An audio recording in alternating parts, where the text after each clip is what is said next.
Hello dear plus 2 students, welcome to Lakshya School Plus. I am Jobin Geje, your faculty for accountancy. നമ്മൾ ഇന്ന് ഈ ഒരു short വീഡിയോയിൽ discuss ചെയ്യാൻ വേണ്ടി പോകുന്ന ടോപ്പിക് എന്ന് പറയുന്നത് ക്യാഷ് ഫ്ലോ സ്റ്റേറ്റ്മെന്റിനെ കുറിച്ചാണ്. ക്യാഷ് ഫ്ലോ സ്റ്റേറ്റ്മെന്റ് എന്ന് പറഞ്ഞ ഒരു ചാപ്റ്റർ നമുക്ക് പഠിക്കാനുള്ള AF സ്റ്റുഡൻസിന് പഠിക്കാനുള്ള ഒരു ചാപ്റ്റർ ആണ് ക്യാഷ് ഫ്ലോ സ്റ്റേറ്റ്മെന്റ് എന്ന് പറയുന്നത്. ഈ ക്യാഷ് ഫ്ലോ സ്റ്റേറ്റ്മെന്റിൽ നമുക്ക് പഠിക്കാനായിട്ടുള്ള മെയിൻ ആയിട്ടുള്ള ക്യാഷ് ഫ്ലോ വരുന്ന 3 ഏരിയാസ് ആണ് നമുക്കുള്ളത്. ആ ഒരു 3 ഏരിയാസിലെ ഡിഫറെന്റ് ആസ്പെക്ട്സ് ആണ് നമ്മൾ എന്ത് ചെയ്യുന്നത് ഈ ഒരു വീഡിയോയിലൂടെ ഡിസ്കസ് ചെയ്യാൻ വേണ്ടി ഉദ്ദേശിക്കുന്നത്. സോ നമുക്ക് എന്ത് ചെയ്യാം, ഡീറ്റെയിൽ ആയിട്ട് തന്നെ ഡിസ്കസ് ചെയ്യാം. Meaning of cash flow statement എന്ന് പറയുന്നത് നമുക്കറിയാം, cash inflow and outflow. Cash ഇൻഫ്ലോയും ഔട്ട്ഫ്ലോയും ആണ് എന്ത് ചെയ്യുന്നത് നമ്മൾ ഈ ക്യാഷ് ഫ്ലോ സ്റ്റേറ്റ്മെന്റിലൂടെ ഡീൽ ചെയ്യുന്നത്. നമ്മൾ ബിസിനസ് മുന്നോട്ട് കൊണ്ടുപോകുന്ന സമയത്ത് ഒരുപാട് പണം നമ്മുടെ ബിസിനസ്സിലേക്ക് എന്ത് ചെയ്യുന്നുണ്ട് വരുന്നുണ്ട്, ഒരുപാട് പണം നമ്മുടെ ബിസിനസ്സിൽ നിന്ന് എന്ത് ചെയ്യുന്നുണ്ട് പുറത്തോട്ടും പോകുന്നുണ്ട്. സോ ഇതൊക്കെ നമുക്ക് എന്ത് ചെയ്യണം, പ്രോപ്പർ ആയിട്ട് ഐഡന്റിഫൈ ചെയ്യണം. നമുക്ക് ഇൻഫ്ലോ ആണോ കൂടുതൽ അല്ലെങ്കിൽ ഔട്ട്ഫ്ലോ ആണോ കൂടുതൽ എന്ന് അനലൈസ് ചെയ്യണം. വേരിയസ് ഡിസിഷൻസ് ഒക്കെ എടുക്കണം. അതിനൊക്കെ വേണ്ടിയാണ് നമ്മൾ എന്ത് ചെയ്യുന്നത് ക്യാഷ് ഫ്ലോ സ്റ്റേറ്റ്മെന്റ് നമ്മൾ പ്രിപ്പയർ ചെയ്യുന്നത്. സോ നമുക്ക് നോക്കാം what you mean by cash flow statement. A cash flow statement may be defined as a summary of receipts and disbursement of cash for a particular period of time. അതായത് receipt and payment of a cash for a particular period of time ആണ് നമ്മൾ എന്ത് ചെയ്യുന്നത് cash flow സ്റ്റേറ്റ്മെന്റിലൂടെ calculate ചെയ്യുന്നത്. Then what are the different objectives of cash flow statement? ഞാൻ പറഞ്ഞു various decisions നമുക്ക് എന്ത് ചെയ്യണം, ഫൈൻഡ് ഔട്ട് ചെയ്യണം അല്ലെങ്കിൽ എടുക്കണം. എന്തിനു വേണ്ടിയിട്ടാണ്? നമ്മുടെ ബിസിനസ്സിൽ ക്യാഷ് ഫ്ലോ കൂട്ടാൻ വേണ്ടിയുള്ള കാര്യങ്ങൾ നമുക്ക് മുന്നോട്ട് കൊണ്ടുപോകണം. അപ്പൊ നമ്മളുടെ ഇപ്പൊ ഒരു പർട്ടിക്കുലർ പീരീഡ് ഓഫ് ടൈമിലെ ക്യാഷ് ഇൻഫ്ലോയും ഔട്ട്ഫ്ലോയും എന്ത് ചെയ്യണം, അതിനുവേണ്ടി അനലൈസ് ചെയ്യണം അല്ലെങ്കിൽ നമ്മൾ അത് പ്രിപ്പയർ ചെയ്യണം. എന്നാൽ മാത്രമേ ക്യാഷ് ഫ്ലോ സ്റ്റേറ്റ്മെന്റ് പ്രിപ്പയർ ചെയ്താൽ മാത്രമേ നമുക്ക് എന്ത് ചെയ്യാൻ വേണ്ടി പറ്റത്തുള്ളൂ, ആ ഒരു ഫ്ലോ അനലൈസ് ചെയ്യാൻ വേണ്ടിയിട്ട് സാധിക്കത്തുള്ളൂ. സോ അതിലൂടെ നമുക്ക് മെയിൻ ആയിട്ടുള്ള ഒബ്ജക്റ്റീവ് എന്ന് പറയുന്നത് നമ്മുടെ ബിസിനസ്സിൽ പ്രോപ്പർ ആയിട്ടുള്ള ഇൻഫ്ലോ കൂട്ടുക, ബിസിനസിന്റെ എഫിഷ്യൻസി എഫക്റ്റീവ്നെസ് ഒക്കെ കൂട്ടുക, അതുപോലെ തന്നെ ഇൻഫ്ലോ ഓഫ് ക്യാഷ് കൂട്ടുക എന്നുള്ളതാണ് അതിന്റെ ഒബ്ജക്റ്റീവ്സ് എന്ന് പറയുന്നത്. നമുക്ക് നോക്കാം. The primary objectives of cash flow statement is to help the management in taking a decision and making a plan by providing current information on cash inflow and outflow of any accounting period. So main ആയിട്ടുള്ള objective എന്നാണ് decision മേക്കിങ്ങിനുള്ള പ്രോസസ്സിന് വേണ്ടിയിട്ട് ഇൻഫ്ലോയും ഔട്ട്ഫ്ലോയും എന്ത് ചെയ്യണം, നമ്മൾ proper ആയിട്ട് റെക്കോർഡ് ചെയ്യണം. ഇതാണ് എന്ത് മെയിൻ ഒരു എയിം എന്ന് പറയുന്നത് ഇതിന്റെ ക്യാഷ് ഫ്ലോ സ്റ്റേറ്റ്മെന്റിന്റെ. ഇനി മറ്റ് ഒബ്ജക്റ്റീവ്സ് ആണ് ഇവിടെ പറയുന്നത്. Ensuring future positive cash flow of particular concern. Business കൺസേണിന് ഫ്യൂച്ചറിൽ എന്ത് ചെയ്യണം, നമുക്ക് പ്രോപ്പർ ആയിട്ടുള്ള ഒരു ക്യാഷ് ഫ്ലോ ഉണ്ടാവണം. പ്രോപ്പർ ആയിട്ടുള്ള ഒരു പോസിറ്റീവ് ആയിട്ടുള്ള ക്യാഷ് ഫ്ലോ എന്ന് പറയുന്നത് എന്താണ്, അവിടെ ക്യാഷ് ഫ്ലോ എന്തായിരിക്കണം, കൂടുതലായിരിക്കണം അല്ലെ. ക്യാഷ് ഇൻഫ്ലോ എന്തായിരിക്കണം, കൂടുതലായിരിക്കണം. എന്തിനേക്കാളും കൂടുതൽ, ക്യാഷ് ഔട്ട്ഫ്ലോയിനേക്കാളും കൂടുതലായിരിക്കണം. നെക്സ്റ്റ് നോക്കി, ensuring the capacity of the organisation to pay dividend. അതായത് ബിസിനസ്സിന് ഡിവിഡൻഡ് കൊടുക്കാനുള്ള എബിലിറ്റി ഉണ്ടോ അത് എൻഷുർ ചെയ്യണം. അതിനുവേണ്ടി നമ്മൾ എന്ത് ചെയ്യുന്നുണ്ട്, ക്യാഷ് ഫ്ലോ സ്റ്റേറ്റ്മെന്റ് പ്രിപ്പയർ ചെയ്യുന്നുണ്ട്. അതെന്താണ് അതിന്റെ ഒരു ഒബ്ജക്റ്റീവ് ആയിട്ട് മാറുന്നുണ്ട്. Then comparing various items of current year with those of last year. അതായത് നമ്മുടെ ക്യാഷ് ഇൻഫ്ലോയും ഔട്ട്ഫ്ലോയും നോക്കുന്നുണ്ട്. അത് നോക്കിയിട്ട് നമ്മൾ പാസ്റ്റ് ഇയറിലെ ഡാറ്റ വെച്ച് കമ്പയർ ചെയ്യും, എന്തൊക്കെ മാറ്റങ്ങളാണ് എന്ത് ചെയ്യുന്നത് വന്നിരിക്കുന്ന കാര്യങ്ങളൊക്കെ ഫൈൻഡ് ഔട്ട് ചെയ്യാൻ വേണ്ടി നമുക്ക് ക്യാഷ് ഫ്ലോ സ്റ്റേറ്റ്മെന്റ് പ്രിപ്പയർ ചെയ്ത് കഴിഞ്ഞാൽ മനസ്സിലാവുന്ന കാര്യം മനസ്സിലാക്കിയിരിക്കുക. ദെൻ നമ്മൾ പ്രധാനമായിട്ടും ഈ ഒരു സെഷനിൽ നോക്കാൻ വേണ്ടി പോകുന്നത് classification of activities of preparation of cash flow statement ആണ്. എന്തൊക്കെ ആക്ടിവിറ്റികളാണ് ഈ ഒരു ക്യാഷ് ഫ്ലോ സ്റ്റേറ്റ്മെന്റ് പ്രിപ്പയർ ചെയ്യുന്ന സമയത്തുള്ളത് നോക്കി. Operating activities, investment activities, financing activities. As per accounting standard 3 ആണ് എന്ത് ചെയ്യുന്നത് ഇത് പറയുന്നത് operating activities, investment activities and financing activities. First one, cash from operating activities. Operating activities എന്ന് പറഞ്ഞു കഴിഞ്ഞാൽ ഒരു ബിസിനസ്സിൽ ഡേ ബൈ ഡേ നടക്കുന്ന കാര്യങ്ങളുടെ ക്യാഷ് ഇൻഫ്ലോയും ഔട്ട്ഫ്ലോയും ആണെന്ത് നമ്മുടെ ഓപ്പറേറ്റിംഗ് ആക്ടിവിറ്റീസ് എന്ന് പറയുന്നത്. ഇൻഫ്ലോ എങ്ങനെ വരാം, സെയിൽസിലൂടെ നമുക്ക് ഇൻഫ്ലോ വരാം.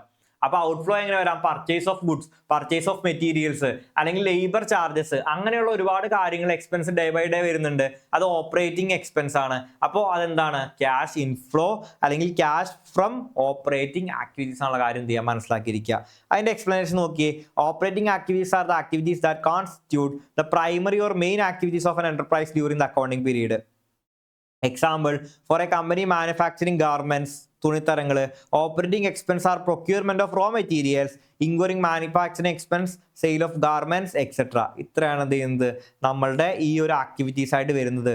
ഇനി cash inflows from operating activities ഏതൊക്കെയാണെന്ന് നോക്കാം. ഏതൊക്കെയാണ് ഇൻഫ്ലോസ് നോക്കാം. Cash receipts from sale of goods in the for rendering service.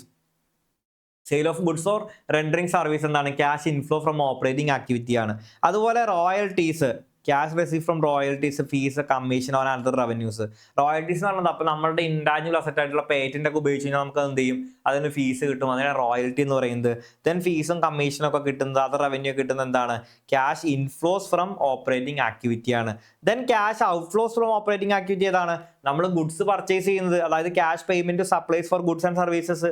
അതുപോലെ തന്നെ എംപ്ലോയീസ് നമ്മൾ പേയ്മെന്റ് അടക്കുന്നത് അല്ലേ, cash payment to and on behalf of the employees. Then cash payment to an insurance enterprise for premium claims, annuities and other policy benefits. ഇൻഷുറൻസും നമ്മളുടെ സാധാരണ വരുന്ന expense ഒക്കെ എന്താണ്? Cash outflow from operating activity ആണ്. Next നമുക്ക് നോക്കാനുള്ളത് investing activity ആണ്. Cash inflow from investing activity. അതിൽ എന്തൊക്കെ കാര്യങ്ങളാണ് വരുന്നത്? നമ്മൾ ഇൻവെസ്റ്റിംഗ് ആക്ടിവിറ്റി ഫിക്സഡ് അസറ്റുമായിട്ട് റിലേറ്റഡ് ആയിട്ടാണ് ബന്ധപ്പെട്ടിരിക്കുന്നത്. Purchase and sale of fixed asset ആണ് നമ്മുടെ ഇൻവെസ്റ്റ്മെന്റ് ആക്ടിവിറ്റീസിൽ വരുന്നത്. So sale of fixed asset നമ്മളുടെ എന്താണ്? നമ്മളുടെ cash inflow from investment activity ആണ്. ഇനി പർച്ചേസ് ഓഫ് ഫിക്സഡ് അസറ്റ് എന്ത് വരും? നമ്മുടെ cash outflow from investment activity വരും. സോ നമുക്ക് നോക്കാം. As per accounting standard 3, investment activities are the acquisition and disposal of long term asset and other investment not included in cash equivalence. Investing activities related to purchasing and sale of long term or fixed asset. Long term or fixed asset sale ചെയ്യുന്നതും purchase ചെയ്യുന്നതൊക്കെയാണ് എന്ത് ചെയ്യുന്നത്? നമ്മൾ investment ആക്ടിവിറ്റിയിൽ വരുന്നത്. ഇനി inflows നമുക്ക് വേഗം നോക്കി പോവാം. ക്യാഷ് ഇൻഫ്ലോസ്, ഇൻഫ്ലോ എന്ന് പറഞ്ഞാൽ ഇങ്ങോട്ട് വരുന്നത്, ബിസിനസ്സിലേക്ക് വരുന്നതാണ് എന്ത്?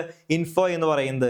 Cash receipts from disposal of fixed asset including intangible. ഇപ്പോൾ ഇൻടാഞ്ചിബിൾ അസറ്റിന്റെ സെയിൽ, ഇപ്പോൾ ഗുഡ് വില്ലൊക്കെ, അതുപോലെ തന്നെ നമ്മളുടെ ഫിക്സഡ് അസറ്റിന്റെ ഒക്കെ സെയിൽ, അതെന്താണ്? ഇൻഫ്ലോ ആണ്. ഇനി അതുപോലെ തന്നെ advancement, cash receipts from repayment of advances or loans. അതായത് അഡ്വാൻസ് ലോൺ കൊടുത്ത് നമുക്ക് എന്ത് കിട്ടുകയാണ്? തിരിച്ച് കിട്ടുകയാണ്, അത് ഇൻഫ്ലോ ആണ്. ദെൻ അതുപോലെ തന്നെ shares, warrant or debt instrument ഒക്കെ എന്ത് ചെയ്യാണ്? നമ്മൾ അത് ഡിസ്പോസൽ ചെയ്യുന്നതിലൂടെ നമുക്ക് എന്ത് കിട്ടുകയാണ്? നമുക്ക് എമൗണ്ട്, ഡിസ്പോസൽ എന്ന് പറഞ്ഞാൽ ക്യാൻസൽ ചെയ്യുന്നതിലൂടെ നമുക്ക് എമൗണ്ട് കിട്ടുകയാണ്. ഇപ്പോൾ ഷെയർ ഒക്കെ നമ്മൾ പിൻവലിക്കുന്നതിലൂടെ നമുക്ക് എന്ത് ചെയ്യാം? നമുക്ക് എമൗണ്ട് കിട്ടുകയാണ്. അതെന്താണ്? ഇൻവെസ്റ്റ്മെന്റ് ആക്ടിവിറ്റി എന്നുള്ള ഇൻഫ്ലോ ആണ്. നെക്സ്റ്റ് നോക്കി, interest received from loans and advances, അതുപോലെ ഡിവിഡൻഡ് റിസീവ്ഡ്. നമുക്ക് ഇൻട്രസ്റ്റും ഡിവിഡൻഡ് ഒക്കെ കിട്ടുകയാണെങ്കിൽ അതൊക്കെ എന്താണ്? ഇൻവെസ്റ്റ്മെന്റ് ആക്ടിവിറ്റിയിൽ നിന്നാണ്. അതൊക്കെ അസറ്റുമായിട്ട് ബന്ധപ്പെട്ടിരിക്കുന്നതാണ്, എന്താ? ഇൻവെസ്റ്റ്മെന്റ് ആയിട്ട് ബന്ധപ്പെട്ടിരിക്കുന്നതാണ്. അതുകൊണ്ട് തന്നെ എന്താണ്? അതൊക്കെ cash inflow from investment activity എന്നുള്ള കാര്യം മനസ്സിലാക്കിയിരിക്കുക. ഇനി എന്തൊക്കെയാണ് ഔട്ട്ഫ്ലോസ് എന്ന് പറയുന്നത്? നമുക്കറിയാം, അസറ്റ് പർച്ചേസ് ചെയ്യുന്നത്, cash payment to acquire fixed asset, അതുപോലെ തന്നെ including intangibles and capitalise research and development. ഇങ്ങനെയുള്ള കാര്യങ്ങൾക്കൊക്കെ വേണ്ടിയിട്ട് നമ്മളിപ്പോൾ ഗുഡ് വില്ല് പർച്ചേസ് ചെയ്താലോ, അല്ലെങ്കിൽ നമ്മൾ ഫിക്സ്ഡ് അസറ്റ് വാങ്ങിയാലോ, അല്ലെങ്കിൽ റിസർച്ച് ആൻഡ് പർപ്പസിന് വേണ്ടി നമ്മൾ ടെക്നോളജി അഡോപ്റ്റ് ചെയ്താലോ, ഇതൊക്കെ എന്താണ് നമുക്ക് പറയാൻ പറ്റും? അതൊക്കെ ഇൻവെസ്റ്റ്മെന്റ് ആക്ടിവിറ്റിയിലെ ക്യാഷ് ഔട്ട്ഫ്ലോ ആണ്. ബിസിനസ്സിൽ നിന്ന് അങ്ങോട്ട് പൈസ പോവാണ്.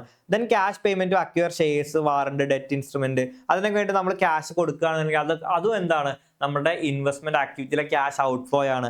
ഇനി നോക്കിയ cash advances and loans made to third party. മറ്റൊരു പാർട്ടിക്ക് നമ്മൾ ലോൺസ് ആൻഡ് അഡ്വാൻസസ് ഒക്കെ കൊടുക്കുകയാണെന്നുണ്ടെങ്കിൽ അത് എന്താണ്? നമ്മുടെ ഇൻവെസ്റ്റ്മെന്റ് ആക്ടിവിറ്റിയുടെ ക്യാഷ് ഔട്ട്ഫ്ലോ ആണെന്നുള്ള കാര്യം മനസ്സിലാക്കിയിരിക്കുക. Then cash from financing activity. What you mean by financing activity? അതായത് നമ്മളുടെ ബിസിനസിന്റെ ക്യാപിറ്റൽ വരുന്ന വേരിയേഷൻ ആണ് എന്ന് പറയുന്നത് ഫിനാൻസിങ് ആക്ടിവിറ്റിയിലെ മാറ്റം എന്ന് പറയുന്നത്, അല്ലെങ്കിൽ ഇൻഫ്ലോ ആൻഡ് ഔട്ട്ഫ്ലോ എന്ന് പറയുന്നത്. നോക്കി, as per accounting standard 3, financing activities are activities that result in changes in the size and composition of the owners capital and borrowings of the enterprise. അതായത് ബിസിനസിന്റെ ക്യാപിറ്റലില് അല്ലെങ്കിൽ ഫിനാൻസിൽ വരുന്ന ചേഞ്ചസിനാണ് നമ്മൾ പറയുന്നത് cash inflow and outflow from investment അല്ലെങ്കിൽ ഫിനാൻസിങ് ആക്ടിവിറ്റി എന്ന് പറയും. നമുക്ക് നോക്കാം എന്തൊക്കെയാണ് cash inflows from financing activity. അത് cash proceeds from issuing of shares, അത് ഇക്വിറ്റി ആവാം, അതുപോലെ തന്നെ പ്രിഫറൻസ് ആവാം. അതുപോലെ തന്നെ cash proceeds from issuing debentures, loans, bond അല്ലെങ്കിൽ ബോറോവിങ്, അങ്ങനെ എന്ത് കാര്യങ്ങൾ നമ്മൾ ഇഷ്യൂ ചെയ്തിട്ട്, ഡിബഞ്ചർ ആയിക്കോട്ടെ, എന്ത് കാര്യങ്ങളായിക്കോട്ടെ, ഇഷ്യൂ ചെയ്തിട്ട് ക്യാഷ് നമുക്ക് കിട്ടുകയാണെങ്കിൽ അതെന്താണ്? ഫിനാൻസിങ് ആക്ടിവിറ്റി ആയിട്ട് ബന്ധപ്പെട്ടാണ്. ഇനി എന്തൊക്കെയാണ് cash outflows of financing activity നോക്കാം. Cash repayments of amounts borrowed, അതായത് നമ്മൾ ബോറോ ചെയ്തിട്ടുള്ള എമൗണ്ടിന് നമ്മൾ റീപേയ്മെന്റ് നടത്താണ്. ഇപ്പൊ ഡിബഞ്ചർ അല്ലെങ്കിൽ ലോങ് ടേം ലോണിനൊക്കെ നമ്മൾ റീപേയ്മെന്റ് നടത്താണെങ്കിൽ അതെന്താണ് നമ്മുടെ ഒരു ഔട്ട്ഫ്ലോ ആണ് എന്ത് ഫിനാൻസിങ് ആക്ടിവിറ്റി അല്ലേ. അതുപോലെ തന്നെ interest paid debenture or long term loans, അതായത് നമ്മൾ ലോണും ഡിബഞ്ചറൊക്കെ ചെയ്യുന്ന സമയത്ത് അതിനൊക്കെ ഇൻട്രസ്റ്റ് പേയ്മെന്റ് ചെയ്യണം. അതെന്താണ് നമ്മുടെ ഫിനാൻസിങ് ആക്ടിവിറ്റിയിൽ വരുന്ന ഒരു ഔട്ട്ഫ്ലോ ആണ്. അടുത്ത dividend paid on equity and preference capital, നമ്മൾ ഡിവിഡൻഡ് കൊടുക്കുകയാണ് പ്രിഫറൻസ് ഷെയർസിനും ഇക്വിറ്റി ഷെയർസിനൊക്കെ എന്നുണ്ടെങ്കിൽ അതും എന്താണ് നമ്മുടെ cash outflow from financing activity. അപ്പോൾ നമ്മൾ മെയിൻ ആയിട്ടും 3 ആക്ടിവിറ്റിയിലാണ് ഈ ഒരു സെഷനിൽ പഠിച്ചത്. ഏതൊക്കെയായിരുന്നു? Cash inflow and outflow from operating activities. അതിൽ നമ്മൾ പഠിച്ചു ഡേ ബൈ ഡേ ബിസിനസ് നടക്കുന്നതാണ്. അതായത് നമ്മുടെ sales of goods and services അത് cash inflow from operating activity ആണെങ്കിൽ പർച്ചേസ് ഓഫ് റോ മെറ്റീരിയൽസ് എന്താണ്? Cash outflow from operating activity ആണ്. നെക്സ്റ്റ് നമ്മൾ പറഞ്ഞു investment activity is related to purchasing of fixed asset ആണ്. അപ്പോൾ പർച്ചേസിംഗ് അല്ലെങ്കിൽ സെയിൽ ഓഫ് ഫിക്സ്ഡ് അസറ്റ് ആണ്. പർച്ചേസ് ഓഫ് ഫിക്സ്ഡ് അസറ്റ് ആണെങ്കിൽ അതെന്താണ്? ക്യാഷ് ഔട്ട്ഫ്ലോ, പുറത്തേക്ക് പോകണം, ഔട്ട്ഫ്ലോ ഫ്രം ഇൻവെസ്റ്റ്മെന്റ് ആക്ടിവിറ്റി ആണ്. ഇനി സെയിൽ ഓഫ് ഫിക്സ്ഡ് അസറ്റും ഇൻടാഞ്ചിബിൾസ് ഒക്കെ ആണെങ്കിലോ അതൊക്കെ എന്താണ്? നമ്മുടെ cash inflow from investment activity ആണ് നമ്മൾ ചെയ്തിട്ടുണ്ടായിരുന്നു, ഡിസ്കസ് ചെയ്തിട്ടുണ്ടായിരുന്നു. അതുപോലെ തന്നെ നമ്മൾ മൂന്നാമതായിട്ട് പഠിച്ച ഒരു ടോപ്പിക് എന്ന് പറയുന്നത് ഏതാണ്? Cash inflow and outflow from financing activity. What you mean by financing activity? ബിസിനസിന്റെ ക്യാപിറ്റലുമായിട്ട് ബന്ധപ്പെട്ട അല്ലെങ്കിൽ ഫിനാൻസുമായിട്ട് ബന്ധപ്പെട്ട കാര്യങ്ങൾ വരുന്ന ക്യാഷ് ഇൻഫ്ലോ ആൻഡ് ഔട്ട്ഫ്ലോ ആണ് എന്ത് വരുന്നത്? നമ്മളുടെ ഫിനാൻസിങ് ആക്ടിവിറ്റിയിൽ വരുന്നത്. അപ്പൊ അതിൽ ഞാൻ പറഞ്ഞിട്ടുണ്ടായിരുന്നു എന്താണ് നമ്മളുടെ ബിസിനസ്സിൽ ക്യാപിറ്റൽ കൂട്ടുന്ന സംഭവങ്ങൾ, അതായത് ഇഷ്യൂ ഓഫ് ഷെയർസ്, ലോൺ എടുക്കുക, അതൊക്കെ എന്താണ്? Cash inflow from financing activity ആണ് പറഞ്ഞിട്ടുണ്ടായിരുന്നു. ഇനി അതുപോലെ തന്നെ നമ്മൾ ഈ ക്യാപിറ്റൽ തിരിച്ചടയ്ക്കുന്നത്, അതായത് നമ്മളുടെ ബോറോവിങ്സും നമ്മൾ ഷെയർ ഇതൊക്കെ എടുക്കുന്ന ഡിബഞ്ചറൊക്കെ സമയത്ത് അതൊക്കെ തിരിച്ചടക്കേണ്ടതുണ്ട് അല്ലേ. ഇതൊക്കെ തിരിച്ചടയ്ക്കുന്ന സമയത്ത് നമ്മുടെ പേയ്മെന്റ് കയ്യിൽ നിന്ന് പോകും. അപ്പൊ അതൊക്കെ എന്താണ്? അതുപോലെ തന്നെ നമ്മൾ ഇൻട്രസ്റ്റും ഡിവിഡൻഡൊക്കെ കൊടുക്കണം. ഇതൊക്കെ നമ്മുടെ ഫിനാൻസിങ് ആക്ടിവിറ്റിയിൽ എന്താണെന്നാ പറഞ്ഞത്? നമ്മുടെ ക്യാഷ് ഔട്ട്ഫ്ലോ ആണെന്നാണ് പറഞ്ഞത്, ഇൻഫ്ലോയും ഔട്ട്ഫ്ലോയും. അപ്പൊ 3 ആക്ടിവിറ്റികൾ എന്ത് ചെയ്യണം? മനസ്സിലാക്കിയിരിക്കണം. സോ ക്യാഷ് ഫ്ലോ സ്റ്റേറ്റ്മെന്റ് നമ്മൾ പ്രിപ്പയർ ചെയ്യുന്നത് എന്തിനു വേണ്ടിയാണ്? മെയിൻ ആയിട്ടും cash inflow and cash outflow എന്ത് ചെയ്യാൻ വേണ്ടിയിട്ടാണ്? ഡിസ്കസ് ചെയ്യാൻ വേണ്ടിയിട്ടാണ്, അല്ലെങ്കിൽ അത് ഫൈൻഡ് ഔട്ട് ചെയ്യാൻ വേണ്ടിയിട്ടാണ്. അത് ഫൈൻഡ് ഔട്ട് ചെയ്തതിന് ശേഷം നമ്മൾ എന്ത് ചെയ്യും? നമ്മൾ ഡീറ്റെയിൽ ആയിട്ട് നമ്മളുടെ ഓരോ ക്യാഷ് ഫ്ലോസും അനലൈസ് ചെയ്ത് അതിൽ എന്തൊക്കെ മാറ്റങ്ങളാണ് നമ്മൾ വരുത്തേണ്ടത് ഡിസ്കസ് ചെയ്യും. എന്നിട്ട് നമ്മുടെ ബിസിനസ്സിലെ ഫ്യൂച്ചർ ക്യാഷ് ഫ്ലോസ് കൂട്ടാൻ വേണ്ടിയിട്ട്, അതായത് ക്യാഷ് ഇൻഫ്ലോയിൽ മാറ്റങ്ങൾ വരുത്താൻ വേണ്ടിയിട്ട് അത് ഇൻക്രീസ് ചെയ്യാൻ വേണ്ടിയിട്ടുള്ള കാര്യങ്ങളൊക്കെ നമ്മൾ എന്ത് ചെയ്യുന്നുണ്ട്? ഡിസിഷൻ മേക്കിംഗ് പ്രോസസ്സിനൊക്കെ വേണ്ടി നമുക്ക് ഇത് യൂസ്ഫുൾ ആയിരിക്കും. സോ ഈ ഒരു കോൺസെപ്റ്റ്, ഈ ഒരു 3 കാര്യങ്ങളും പഠിച്ചാൽ മാത്രമേ നമുക്ക് cash flow statement students prepare ചെയ്യാൻ വേണ്ടി വളരെ എളുപ്പമായിരിക്കും. സോ അതെന്ത് ചെയ്യുക? ഡീറ്റെയിൽ ആയിട്ട് തന്നെ കാണാതെ പഠിക്കുക, അല്ലെങ്കിൽ മനസ്സിലാക്കി പഠിക്കുക.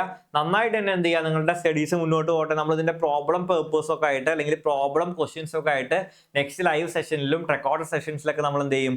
മുന്നോട്ട് പോകും. നമുക്ക് എന്ത് ചെയ്യാം? ഡീറ്റെയിൽ ആയിട്ട് തന്നെ മുന്നോട്ടുള്ള സമയങ്ങളിൽ ഈ ഒരു ചാപ്റ്റർ ഡിസ്കസ് ചെയ്യാം. So thank you for watching this video. നന്നായിട്ട് പഠിക്കുക, എല്ലാ കാര്യങ്ങളും അടിപൊളിയായിട്ട് മുന്നോട്ട് പോകട്ടെ. Thank you so much.